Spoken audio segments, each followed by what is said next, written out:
All right, we are group 3, and our discussion question for today is: a teacher enters your principal's office.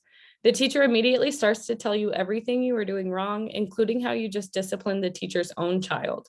Since this is not the first time this has happened, you decide to increase the teacher's responsibility by assigning extra duty activities in which the teacher is not comfortable, with the intent of driving the teacher from your district.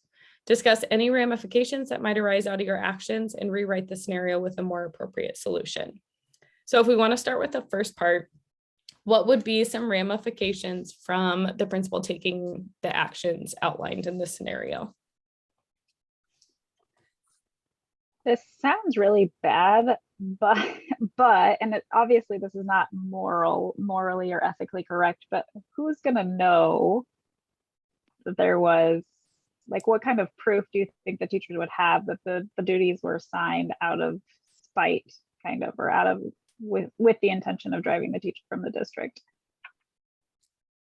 Yeah, but the only thing I would say with that is, so if you're putting somebody that doesn't want to be in these situations, more or less the kids are going to suffer. Because when I see like kind of an increase in responsibility in assessing extra duty activities, those activities kids are probably wanting to do, or at least want to participate in some of these, or like say crosswalk or something else.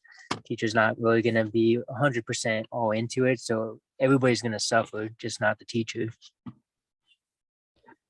That's a good point, Austin. Also, Brandy, what you were saying, that was something I had considered too.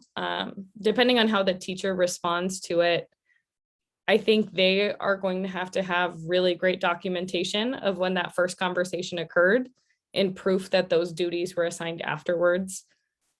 Which kind of leads into some of the notes that I had on this. I think as a principal, ramifications might be retaliation. And so again, it would go back to the documentation that that teacher had.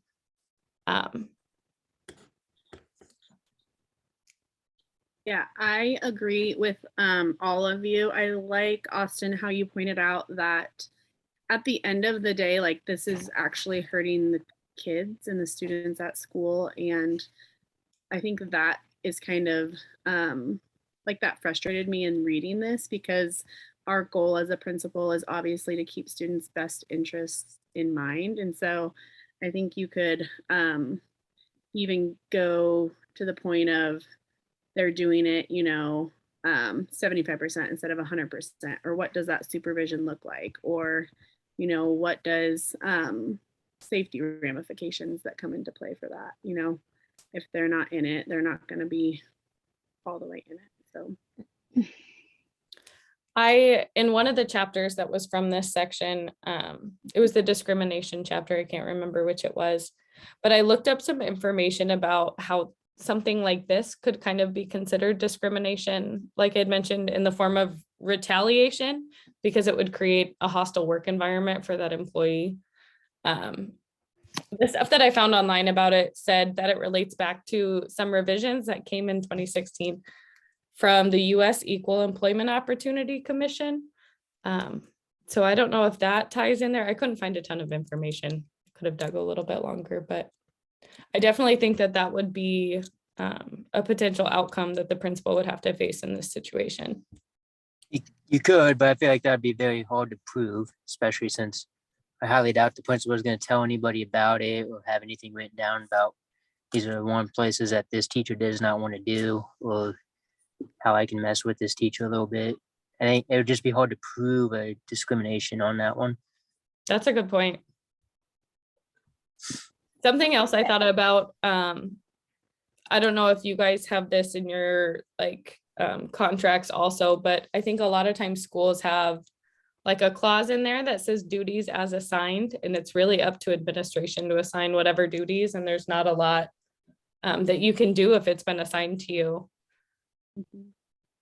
It kind of, so this prompted me to think about a class that I took previously where we had to look at the professional standards for educational leaders. I don't know if you guys have seen those or not, but so I went back and looked at that document, and specifically it kind of went into standard 6 as far as providing a professional capacity of school personnel. And so what that standard says kind of in a nutshell is effective educational leaders develop the professional capacity and practice of school personnel to promote each student's academic success and well-being.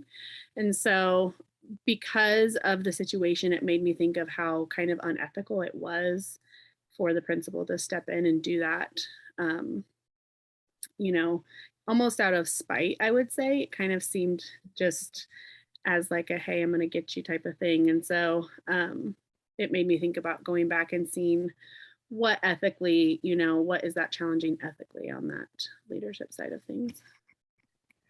Well, and I think we should probably talk about, obviously this has been an ongoing situation. So is the principal documenting each unprofessional encounter that they've had with this teacher? Because obviously there should be some sort of disciplinary action. I don't know if that's the right word for the teacher, because you can't just act unprofessionally if you disagree with your boss. So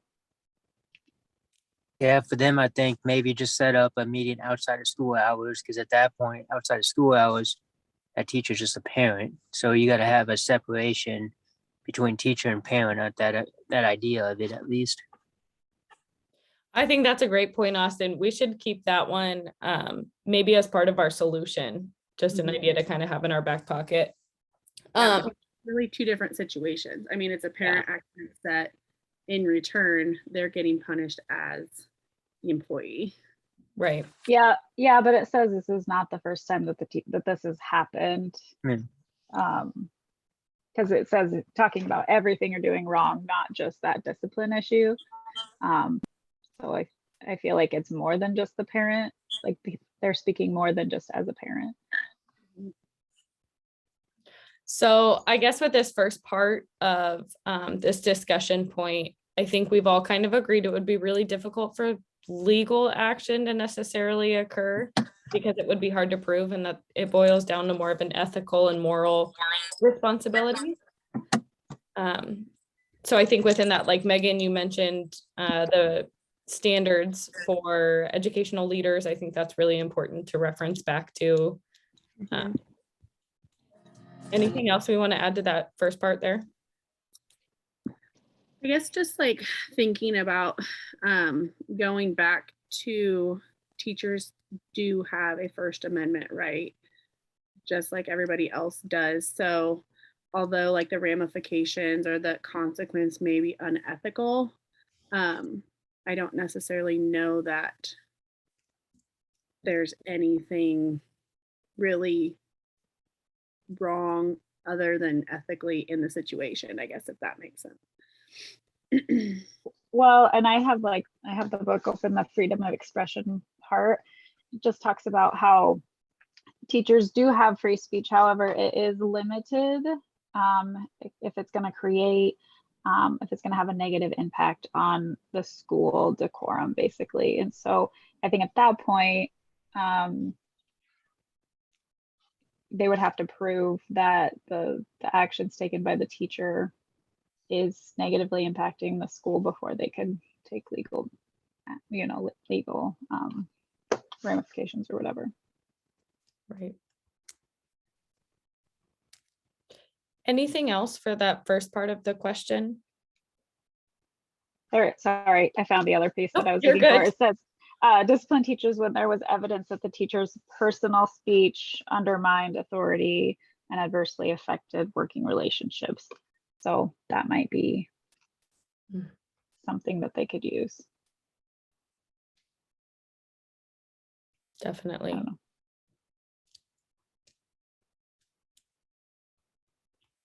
So if we move on to the second portion of the question, rewriting the scenario with a more appropriate solution, let's just start by brainstorming some possible thoughts that we have, and then move into kind of combining those into one possible new solution. So I think for sure we need to add in there, like the principal needs to be documenting every time the teacher is having these conversations, whether they be professional or unprofessional.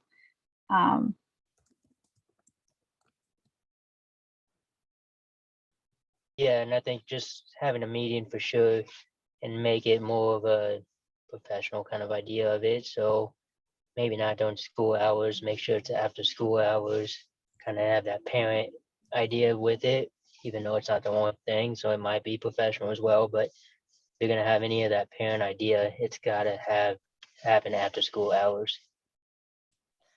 That was one thing I had written down, Austin, was making sure that the teacher is separating themselves. They have two roles kind of here, one as an employee and then one as a parent, and that those should probably be separate meetings with separate information that's discussed and kind of perspective taking between the two. I like that point. I also feel like because this is a repetitive behavior, like there would need to be like parameters and boundaries set as far as what, obviously it's appropriate for teachers to come in and express concerns, like that happens all the time, but what does that look like? What does that look like in that building for that principal? And then I think also just going back to your handbooks and things that you have, like I hear your concerns and here's the steps that we take in our district when these concerns are happening.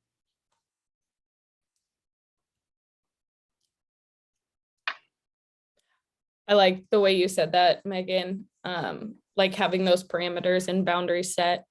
That was one thing that I had mentioned too. They have a right to express concern in both roles. I think as a teacher, if you're concerned with something that's happening at the admin level, I think you have a right to express concern, but in an appropriate way. And then obviously as a parent, that is one of your rights as well. Another Yeah, thing, oh, go ahead, Brandy. No, absolutely. And I just like the scenario is a little bit vague in how the teacher's addressing the principal. It just, it kind of gives a negative connotation. Like this isn't the first time it's happened. They just go off on everything that you're doing wrong. So you automatically assume it's negative, but maybe it is being done in a professional manner. That's a good point. I don't know.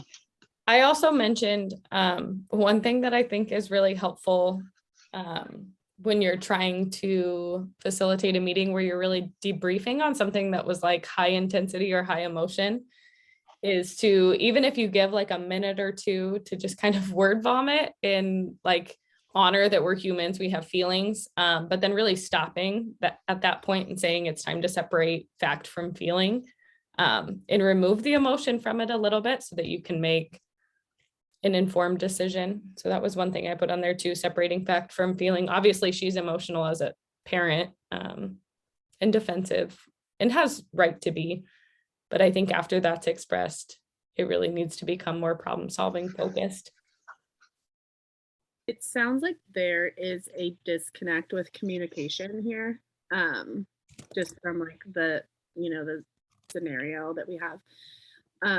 So that would be something I feel like I would kind of dive into, like obviously validating their feelings and that they're upset, but like what are you upset with? Like what are things that I'm doing that obviously you are displeased with, and what would you prefer it to look like? Not saying yes, I'm going to go do A, B, and C, but like where's the disconnect between here's what we believe in as a school and the things that we do, and then you're very upset. So somewhere along the way, there's something not going right. One other solution that I had written down was to use a problem solving model as you're sitting in a meeting like this. So like within my role with Nebraska MTSS, we have the Nebraska problem solving model, but a lot of our schools, like Brandy, you guys have a problem solving model that you created that's specific to your school. So I have one building that I work with, and they not only created like 6 to choose from, they vetted them out to teachers and then had students redesign them and vetted it out to students. So there's ownership throughout the entire district. But what's been really cool is that they actually use it in meetings where like a teacher might be on an improvement plan or a student's had an office referral. And the problem solving model is so much a part of their culture that they sit down and they walk through each step of it. And so they identify the data and the factual points about what has happened. They analyze it and then create a plan, and then they implement and come back and reflect on it afterwards. And I just think that's a really cool practice to have embedded, because data, data can be misconstrued, but typically data doesn't lie. And so that, I think, goes back to that taking feeling out of it and really focusing on fact to find a common solution. Yeah, that's a great idea. I think having a set problem solving model is fabulous. We haven't really used it a whole lot, so it's a work in progress. It takes time. So part of the question that I wanted to point out, or that I think we should kind of address, is, so like all these things happen, and then at the very end, it says assigning extra activities or extra duty activities in which the teacher is not comfortable, with the intent of driving the teacher from the district. And so I feel like that word of like intent of driving them is something that obviously would need to be like rewrote. So like, what would the steps be going forward with this teacher? Like, would it be an improvement plan? I mean, I feel like I may be at that point where it is an improvement plan if this is like continuous. That's a great point. If you don't feel like this teacher is the right fit for this school, instead of assigning extra duties, put them on a plan to either make them the right fit, or they'll be uncomfortable with having to be on a plan, Right. and then choose to go somewhere else. That's an excellent point. Mm-hmm. I guess my question, just to like play devil's advocate on that, is the principal in the right for, you know what I mean, thinking that they're not the right fit for the district? Because I think right now the principal is acting on emotion a little bit too, and maybe not completely factual. Obviously, I don't know. It's hard to say. I think, Megan, you mentioned it earlier. It's kind of vague. There's not a lot of details here. So it's hard to know. Oh, go ahead, Austin. Oh, I doubt the principal would ever write that out, that it was for the intent to get rid of that teacher, like anywhere down on the paper or anywhere like that. Just, I highly doubt anybody would ever use the word intent. Right. And I mean, I totally get your point. But it is kind of the principal's job. Again, it is vague, so we don't know what their classroom performance looks like or anything like that, but it is their job to know whether or not that person is making the school better or worse. And so sometimes even if a teacher is a rock star in the classroom, their negative, toxic attitude just kills the whole environment of the school. So like, I don't know. think we probably all, well, maybe I shouldn't speak for us all. I've been in positions where it's like, oh my gosh, this teacher is making things really difficult, and, or they are trying to buck the system, and that makes it hard. And I think this kind of opened my perspective from a principal viewpoint. Like, you're always going to have that. Like, how do you take away that emotion, And I think like having that problem solving model in place and things like that to just like take that initial like, oh my gosh, I wish you would leave, or those types of things away, and just like, okay, how can I better this situation? And maybe that, maybe in the end it is they need to go because of whatever, but just putting that lens of like, what can I do to change it? Yeah, it's really just hard to know how many times it's happened. It just says it's not the first time. So I guess in my head, I think I'm giving the teacher the benefit of the doubt that it's not maybe as harmful as we're thinking it might be.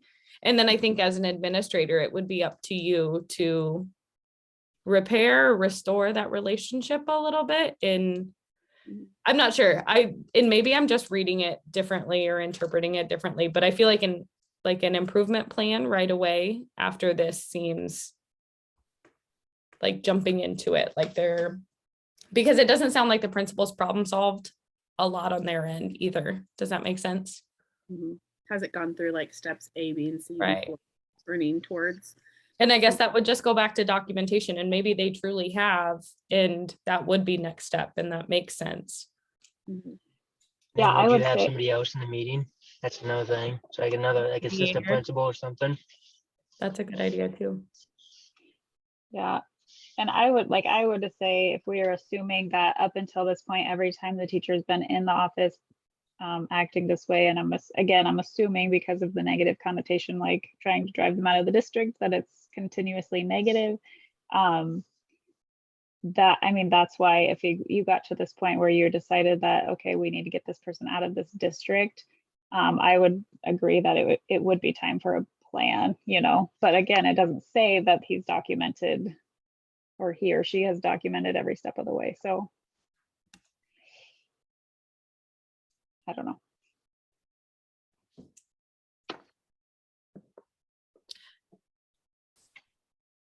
I think we've really torn that first scenario apart. I think we've got a lot of information.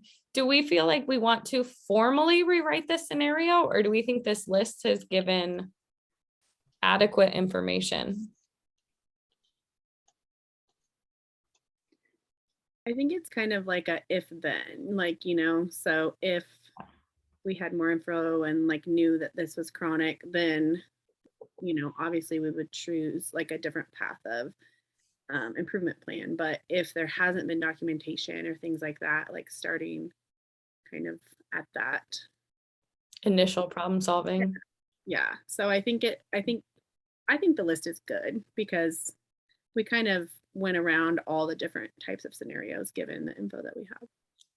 I agree. I like your idea of like if then, we would do.